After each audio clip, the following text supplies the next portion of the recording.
Hi guys, this is Daryl and welcome back to Sci-Fi Odyssey. Today we're diving into a show that completely caught me off guard, Scavengers Reign. Spoiler alert, it's one of those shows that makes you question whether exploring alien planets is ever a good idea.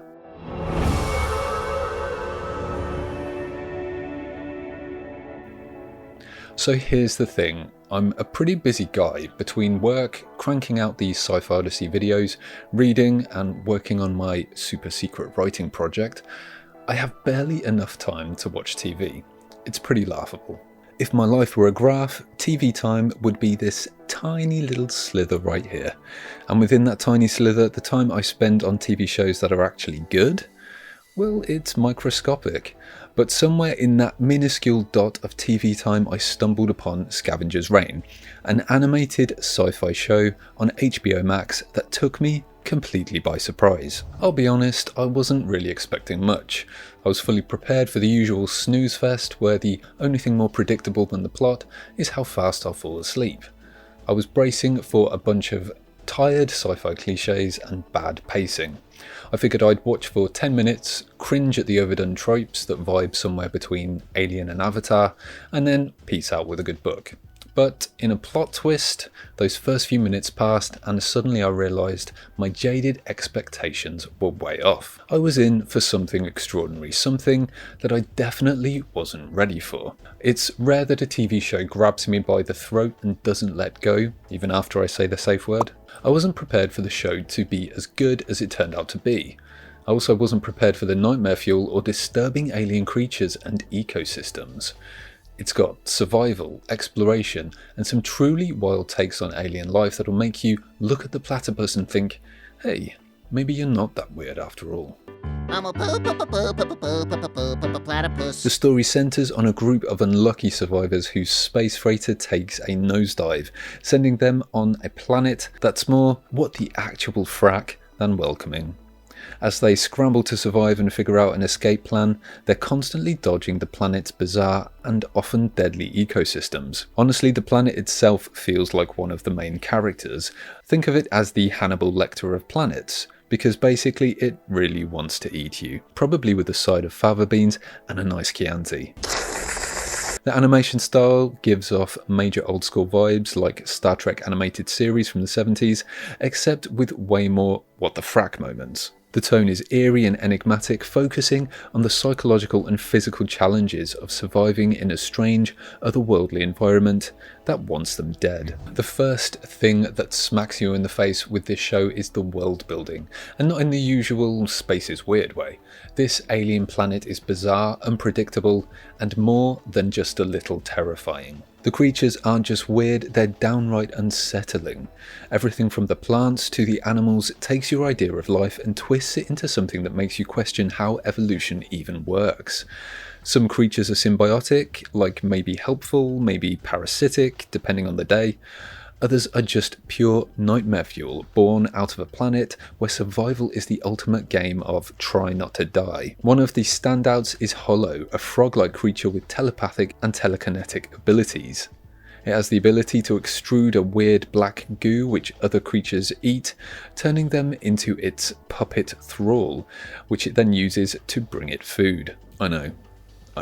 Another thing I wasn't prepared for was the complexity behind the planet's ecosystems. Beyond the shock value of its freaky creatures, Scavengers Reign explores the intricate design of the planet. This wasn't just a random mishmash of weird aliens thrown together. Every species, every interaction, every bizarre biological system felt like it had been meticulously planned out, as if the planet was one giant evolutionary jigsaw puzzle, except that all the pieces are sharp, alive, and definitely out to get you. The way species interacted, sometimes working together, sometimes going full on survival of the fittest, made the whole planet feel like a living, breathing thing. You get the sense that these alien ecosystems have been evolving for ages, and everything fits together in mind-blowingly intricate ways. It's not just cool to look at, it gets your brain working too. Also noticing how our planet has a lot of these weird aspects too when you come to think about it. The planet itself feels like a mystery that's waiting to be solved. It's not just just a pretty backdrop, it's the show's antagonist, with chilling secrets hiding in every crevice and around every corner. Maybe some space deity with a twisted sense of humour decided, let's see how fracked up we can make this planet. This mystery, the idea that everything on the planet is connected in ways that the characters, and us as the viewers, are only just beginning to understand, is what makes Scavengers Reign so compelling. For all the world building though, Scavengers Reign doesn't overlook the characters who drive the story forward. They're complex, fully fleshed out people with their own messy motivations and personal journeys.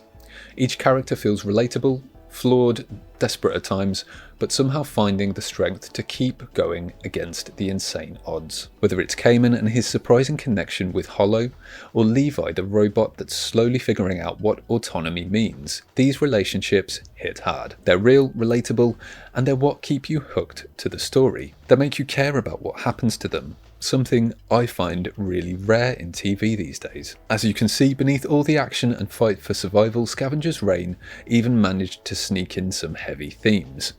Levi's evolution dove into questions about identity, purpose, and what it even means to be alive, and Cayman's bond with Hollow was an intriguing look at how two completely different species might communicate and understand each other on a deeper level than just words. The show didn't shy away from asking tough questions about the nature of life itself, all while keeping you on the edge. But after all that, after getting fully invested in these characters, being blown away by the terrifying beauty of this world, and having my mind spun in circles, HBO Max went and cancelled it. Seriously, HBO. First Raised by Wolves and now Scavengers Reign. Do you have a thing for blue-balling sci-fi fans, or is it just me? How could a show with this much potential, such rich storytelling and inspiring design not get a chance to keep going?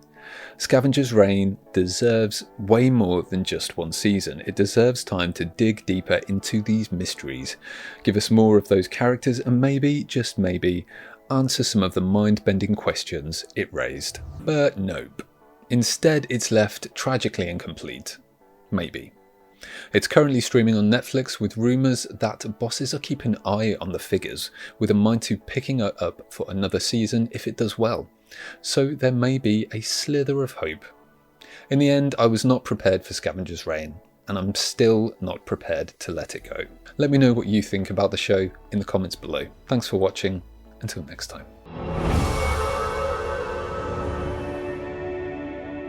Thanks so much for watching. If you're craving an extraordinary journey through realms unexplored, consider delving into universes directly out of my brain by checking out my sci-fi novels Black Milk and Delphine Descends. You can find more details in the description. Thanks for your support.